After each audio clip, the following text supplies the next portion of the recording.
Hello mga Zay! For today's video, gagawa tayo ng ginataang munggo. Because it's Australia Day, naisipan namin na gumawa nito. Hindi ko na nga na-videohan yung pagluto ko ng munggo at medyo nasunog ko pa nga to. Tinulungan nga ako ni Hubby at ni Daddy na durugin tong munggo. Sinalin ko na rin to kasama ng malagkit. Inapoyan ko na nga rin para mag-start na siya maluto. At ayan, halu-haluin lang natin.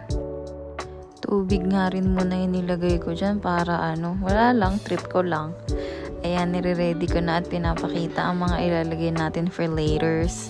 Pinakuha ko nga rin si Hubby ng asukal sa pantry. Malapit na nga rin maubos kaya kumuha ko ng stock ng castor sugar para i-refill. At ayan, puno na siya ulit. I-check nga muna natin. O, diba? Hindi pa kumukulo.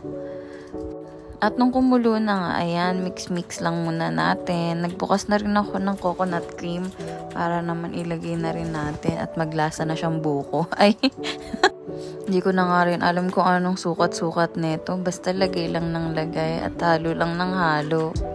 Enjoy na nga rin ako na maluto to kasi nakakita ako ng ganitong video sa Facebook. Nag-crave din talaga kami.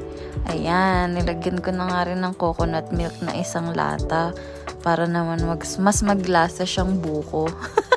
Hindi ko alam kung nagme-make sense pa ba yung sinasabi ko dito. So habang naghihintay kami, nag-decide kami mag-karaoke. Napabirit pa nga. At ayan, inutusan ko muna si Hubby na halu-haluin ito para hindi dumikit. Very thick nga ang kinalabasan nito. Kaya nagbukas na nga rin ako ng evaporated milk at nilagay ito. Mix well. Hinahalo ko nga talaga na sobra hanggang ilalim para hindi siya sobrang magdikit. At ayan, medyo maganda-ganda na ang itsura. Pero di pa nga ako nakontento, nakahagilap pa ako sa ref ng natirang chicken cream at nilagay ko na rin dito. Sana nga di pa yun expired. Ayan, mix well. And it's time to lagay the sugar. Tansya-tansya na lang dito.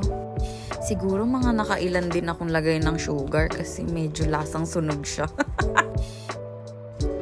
Hinalo-halo ko na nga rin at pinakulo after nito. At ayan, it's ready! Kainan na! Bye!